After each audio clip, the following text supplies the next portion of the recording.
Book 1, Bazur's Plot. Chapter 58, Morning Crossing to Secret Woods. I felt a tap on my shoulder. It was Dora. He did not say anything, just went around and got all the crew awake. Everyone started to pack the camp right away. I did not think that I would just have fallen asleep last night, but thankfully I did. The whole camp packing took maybe just 5 minutes, and then Tora was standing, ready to lead us back to the trail.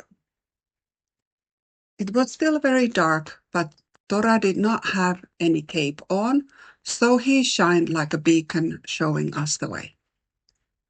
We all lined up behind him, and I started to scan the right side automatically. I looked behind me to Jack, and he nodded and turned his head to the left. No words were needed. This is how we walked all the way back to the trail and started to go to the direction where Bazur came from yesterday. We continued for what seemed only a few minutes and arrived at the wide river.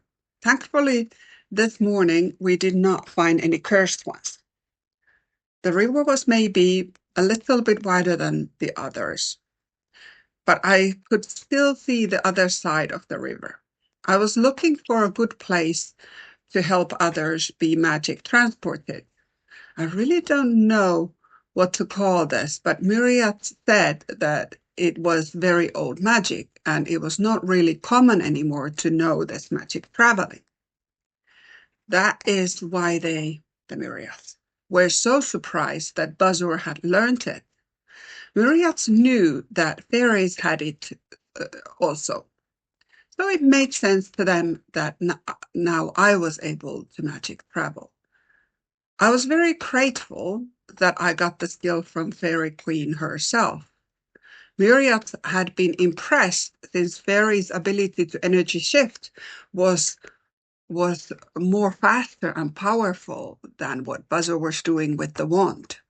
I felt honored, but also very humble, since I had been trusted with this huge skill to support Myria and Myria creatures. Myria had told me that the fairy magic was always the strongest and at the same time the most gentle. I totally understood it, even though it sounds opposite, but strong can be very gentle. Jack was so much taller than me and pointed out something and talked quietly to me about some rock formation. I looked at him and said, "Do you think I can see anything from down here?" I felt Big Boss lifting me up and heard Garnock chuckling while he was lifting me up. I was no higher than Jack, and without missing a beat, I said, "I can easily see the rock." Aren't they a little too bare? I mean, we can be spotted getting there from multiple directions. Dora stood in front of Deep Claw and looked at him, hoping to be lifted up the same way, and Deep Claw did exactly that. Since Deep Claw was way taller than Garnock on 2 back feet, Dora ended up really high. Dora squinted at the other side and said, "Yes, they are a very open place. Jack, you mean those?" and pointed out to the bigger rocks. "There are actually some others on the left there, but I'm not sure if you can see them since you are now the short one here." Mother smiled and Jack said, "I'm meaning the 3 rocks that the top one is little pinkish." Dora nodded. "Yes, exactly. Let's do them, and once you arrive to the other side, you will move right away to cover place. There are some bushes behind, so go right away behind the bushes. The forest starts to get tall and nice there." Garnock and Deep Claw lowered us back to the ground, and we started to get into places. Jack and I wanted to do this magic transport normally at the same time, so nobody got to the other side alone. So we wanted to start at the same time. Since this was the only way to move all of us, also Capritors were lined up.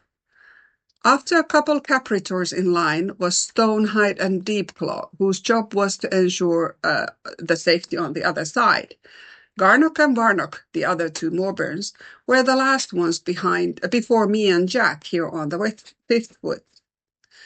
There was a moment when Jack and I would be very vulnerable alone here, but this was still the best way.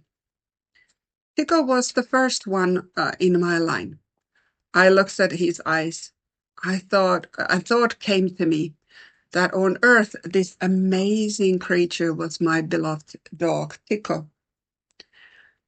Who was there on Earth amazing?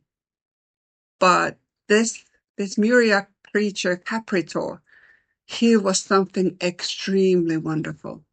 I looked at him and smiled. He touched my face with his free hand. The other hand was steadying the crossbow that was going over his shoulder. I smiled and asked, "Ready?" He just nodded, and I looked at Jack once more, and we started to do the transport. We worked quickly, and all creatures moved in a swift way.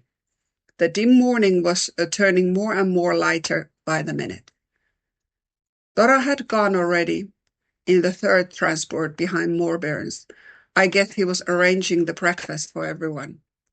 It was important to keep feeding all so we would not be weak when meeting Bazur. It will soon happen. Meeting him, I mean. Medical elves, two Morburns, Jack and I were the only ones left anymore. Shortly, we were all on the other side. Jack and I landed by the pink rock formation, and we started at the same time to walk behind the bushes. The others were well hidden since we saw nobody. But when we walked around the bush, we saw everyone there quietly eating. I said, "Wow, Dora Morburns, you got us food already from the boats?" Last night we had just enough food and it was all gone. Morburns had finished it all after everyone had enough to eat. It was easier too, since we were expecting breakfast on the 6-foot side. Now, Dora nodded and said, "Tara, and I saw Tara there coming out of the woods, just as black as always. Actually, she was beaming black, so that must mean all is good with the family." Tara said, "Yes, I was waiting with the Varkuns, the silent kind by the boats. The boats are now hidden, and so are Varkuns. We did not know what our meeting with Bazur was going to be, so I helped them to be hidden before Dora came to pick me up with Stonehide here." Touching a huge bear at the shoulder caringly. Stonehide was eating the last bits and smiled at her. I took food and asked Tara, "How is your family? They seem to be cursed like Vespera, way worse than most of the creatures." Tara nodded. "Yes, they are now in the palace recovering. Vespera is helping them, and my sister Joviana was not tortured so badly, so she's also helping. Mama and Papa took the most hits, and apparently they also did some damage to Bazur before he got them. Myria, Papa had a message for you that he managed to curse his leg, so it is wounded a little, which is why he probably cannot move so fast. Yesterday we saw him moving really slow and using magic transport, so it seems that is the reason. So Papa managed to curse his leg. I actually don't know how he knew such an evil curse, but no matter. It is still valid, like we saw yesterday." Myria all leaned forward and Svala said, well, that is what we saw. And he was walking super slow. I think your papa did the paralyzed curse to Bazur, and he has not figured out how to undo it. Every curse has an undoing, but if one gets too many, the body might just not recover and die. I think your papa has slowed down with that curse a lot, Bazur. This changes a little bit our plan of what magic we will use trying to convince him to surrender, since he will very fast to resort the magic transport then. Let's plan for a moment how to handle this. The myriads stood close to each other and spoke another language quite fast. It sounded very much like machine gun was going off in 3 ways and very steady without any intonation at all. We finished our breakfast quickly. Capricors always started to eat first, since they had to rotate to eat in groups, so there would be enough scouts around. Moorbears again ate all the leftovers. Varnok especially was hungry constantly. It seemed that the awakened ones were always hungry. I'm sure it would balance itself later. Tora stood up. There's one village right here, like 5 minutes away. After we do scanning there, it is time to head west, straight toward Bazur's cottage. Tara interrupted Tora and said, "One thing I forgot to tell you, and you have not seen them, but we have 4 barracks also joining our crew." As she said it, 2 huge cats came out of the jungle woods in a very relaxed manner. They were those creatures that we awakened the other day. They were such amazing looking creatures. My eyes just followed their beautiful features and muscles moving when they walked slowly. There were 2 more coming after them. One of them spoke when stopping between the myriads. "We heard from Tara your plan, and we think you 3 would benefit our fast-moving abilities the best.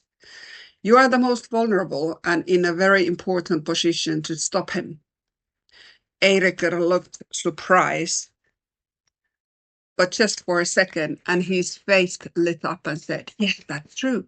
That would make full sense. Just to understand correctly, you allow us 3 to ride on you for the battle," the same cat said. "Yes, we normally don't, but neither do Moorbears nor Capritors allow anyone riding on them.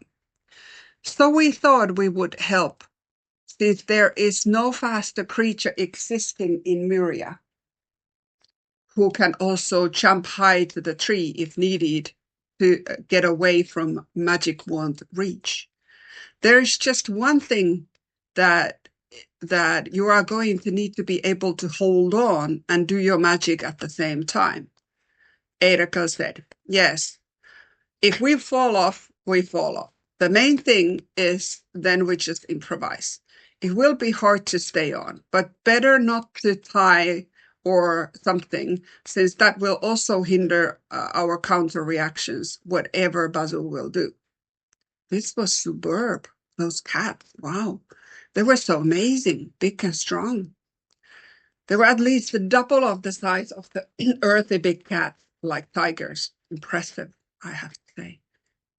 Tora looked at Morbius and said, "Since you are here, Varnok, I know the other army members don't remember you necessarily, but I will ask you to keep the awakened calm. Other Morbians have already tasked for them." Tora repeated the plan quickly for everyone. Jack and Stonehide, Sarah and Garnock are bears, and they always have to have the distance between them, so there's no risk of both to be cursed by Bazur. Their task is to awaken the army. But additionally, now that Sarah has the freezing magic, she needs to keep your eye on that if there's a if that is needed, and if that freezing magic is needed, and leave then Jack to awaken the army. Sarah will also wear the invisible cape. Myriads now, with our 4 awesome barracks, will be facing Bazur. Erik's target is to get Bazur to surrender his magic. And if that does not work, Then they are going to bind him so that he cannot harm anyone while we figure out if he is going to be banned from Myria.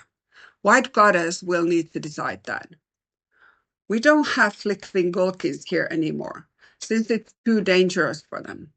And we have Capritors with their amazing archery skills that will try to keep with the arrows the army that is still cursed separated from Bazur so that the uncursing can happen.